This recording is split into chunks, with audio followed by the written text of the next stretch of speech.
Welcome back to Blue Jays Talk Out West. The game ended about an hour ago. I just got home. I watched some of it, but went and did some aqua days with the family there. So this video is coming out about an hour late. But we'll talk about the game recap. I was listening on the radio and all that. And we'll talk about Vladdy Guerrero Jr. I don't know why I want to call him Vladimir all the time. But Vladdy and Randall Grinchuk. We'll talk about them after. And what an awful start it was for Shane Reed, Foley, and Diaz. But let's get to the game recap before we start talking about that.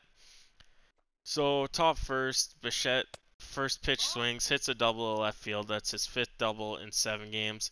And his hit streak is extended to 7 games. Biggio walks. And then Gurriel Jr. walks to load the bases. Guerrero grounds out in a fielder's choice, and they decide to go home and tag Bichette out on that fielder's choice.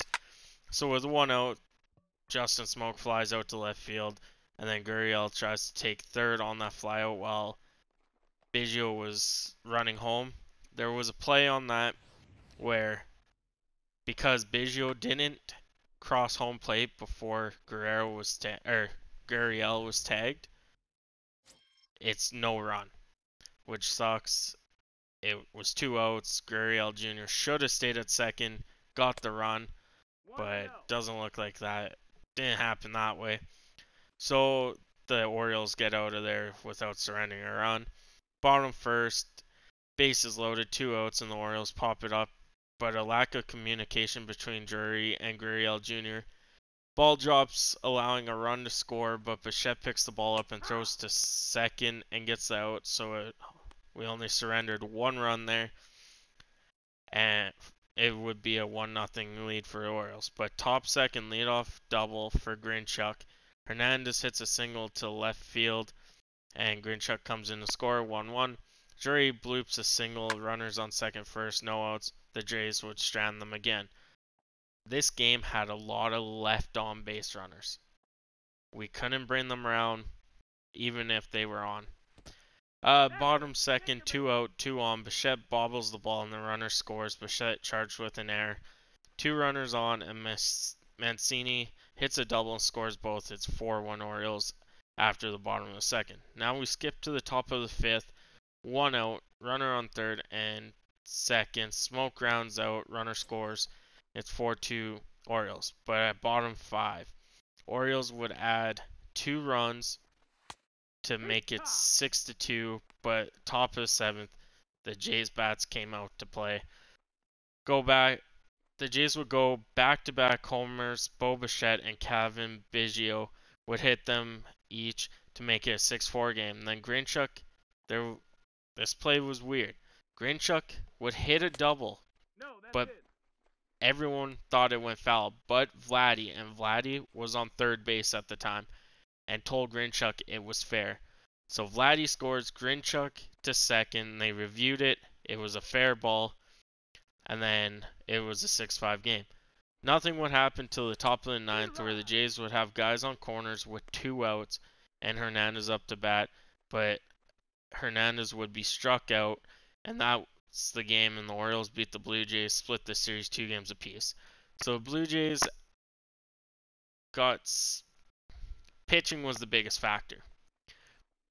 And what I mean by that is, in the first 4 2/3 innings, the Jays would walk 8 batters. Sean Reed, Foley would walk 4 batters, Diaz would walk 4, and they had 9 walks in total. Ken Giles, which came back from injury, he would walk a batter but get out of the 8th unharmed. Our pitching, I don't know what it is, if they're too young yet, what it is, but our pitching needs to improve. I know we got Clayton Richards, Clay Buckles, and Matt Shoemaker. I think Shoemaker was put on a long-term injured list. He's not coming back, but hopefully Richards and Buckles could come back, maybe get a few games out of them, win them. But the 2 batters I want to talk about for the Jays, of course, it's going to be Vladdy Guerrero, but Randall Grinchuk too. Let's start with Grinchuk. He went 4 for 5 with 1 RBI. Not a bad outing. We just couldn't score him. If you look at the 3 batters after him, Hernandez 2 for 5. Drury 1 for 4. Jansen 0 for 4. And Hernandez struck out 3 times. The Jays in total struck out 3, 4, 5, 6, 9 times. So as many times as we walked their batters, we struck out. But Vladdy Guerrero Jr. would go 3 for 5 with 1 run, and he didn't strike out. That's a first, I think, for him. But his hit streak continues. Bichette's continued. Bichette went 2 for 5 with 1 strikeout, 1 home run, and 1 run and 1 RBI. It was a cold night on runners in scoring position. We had 15. That's right, 1-5. 15 runners in scoring position, and we only brought 2 of them in. That's huge. That number should be like 8 or 7 or 8 out of 15. We would like 10. 10 out of 15, that's 66% of runners came in. There you go. But we left 13 runners in scoring positions. Also for fielding, Bo Bichette would have 2 errors this game, giving him 2 on the season. But that's not really anything. And the Orioles would score 6 runs on 6 hits. The Jays had 5 runs on 13. I'm telling you, that runners in scoring position of 2 out of 15 came in. That's bad. So I bet you they're going to get talking about that. But anyway, in the hitting, Grinchuk would have 2 doubles today, giving him 18 on the season. Guerrero would have 1, gives him 19. Bo Bichette would have 5, or 1, which would give him 5. There is a problem I think Charlie Montoya faces. This is just my thought. Is with the abundance of players we have a decent team. Don't get me wrong. We have a decent team. They're not high caliber players. They're high caliber prospects. But in our outfield, we got Gurriel Jr., Hernandez, Derek Fisher, and Randall Grinchuk. Now, Biggio can play outfield. Drury can play outfield. So that leaves us in the infield. We got a switcheroo going for the shortstop and second. So you got Bichette, you got Biggio, and you got Galvis. Galvis, entering today's game, he wasn't playing, but entering today's game, he led the team in extra base hits, tied in home runs, hits, RBIs, I believe that was it. He leads in 4 categories. So for us to sit him off, that's really hard to do. But with all this young talent, where do you put him? So you could put Smoke DH, but then Guerrero goes third base. Then who plays first? Drury would play first.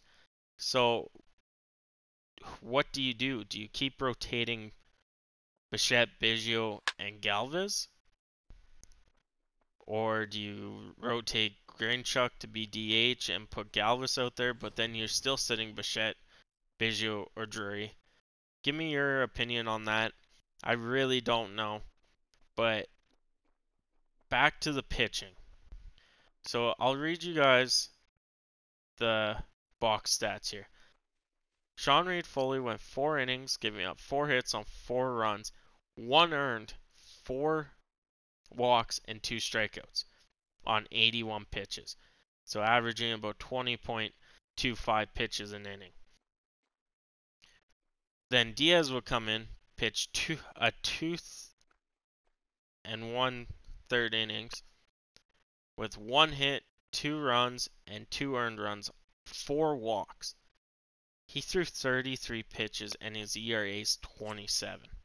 I get it, first time in the big leagues, whatnot, but Charlie Montoya should have pulled him when things were getting out of hand, but didn't. He did the same with Shane Reed Foley, he did the same. Then Bo Shears would come in, give up 1 hit, strike out 2 in 1 1/3 innings pitched. Tim Meza and Ken Giles would both come in for an inning, not giving up a hit or a run. So Meza and Giles should be our pitchers to go with. I don't know. Basically, the GM messed our bullpen up this year after the trade deadline. Like I said, once we get Richards and Buckles back, maybe we send 2 of those starters into the bullpen to give us some help, possibly an inning or 2. But we need to upgrade on our pitching. And that's about it. That's all I have for you today. Since I didn't watch the game, I can't get a full recap of it. But we do lose 6-5. They did try to come back, but it was too little, too late. And that's all I have today. So I'll catch you guys tomorrow. We start a new series against the Tampa Bay Rays, which they are currently second in the AL East. And I believe it's Wabasek that's pitching for us tomorrow. And I'll catch you tomorrow.